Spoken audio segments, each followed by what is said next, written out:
Hi everybody. Kim just asked a question. She was going to make our 8-point star runner, and we need to cut 4 10-inch squares from this panel. And she asked what's the best way to do it. Do you use the mat? Do you use the ruler? The design? The easiest way to do it is with a square up ruler. When you use your square up ruler, you always want to put the 1-1 in your top right hand corner. If you're left-handed, the opposite. You're pretty used to that if you're left-handed.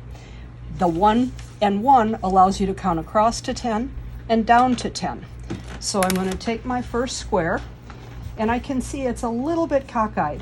I can just give it a little bit of a pull to straighten it. And then I'm going to take my ruler, put it right on top, and this panel is exactly 10 inches, or pretty close as printed fabric can be. And so I'm lining up the edge of my ruler, 1 to 10 here, and 1 to 10 here.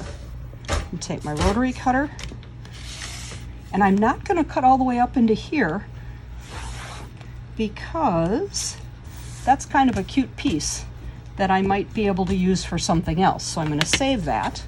I've trimmed this off, and now I'm going to flip it around this way, and I'm going to do the same thing. Again, the 1-1 up in my top right corner, and I'm going to now line up my 10-inch line on this corner. So this 10-inch line, this 10-inch line, and it's going to be really close on the panel here as well. I'm going to cut here and here. So for the pattern that we were using, it called for a 10-inch square. When we sew this together, we're going to lose about a 1/4 inch, but we're still going to have that thin brown border, which is what we wanted. Had we wanted to go a little bit bigger, we could have done that just by taking the ruler and say going to 11 inches and leaving myself a 1/2 inch extra all the way around. That would leave me a white border, and I've got enough room between my blocks to do that. Hope this was helpful. Thanks a lot.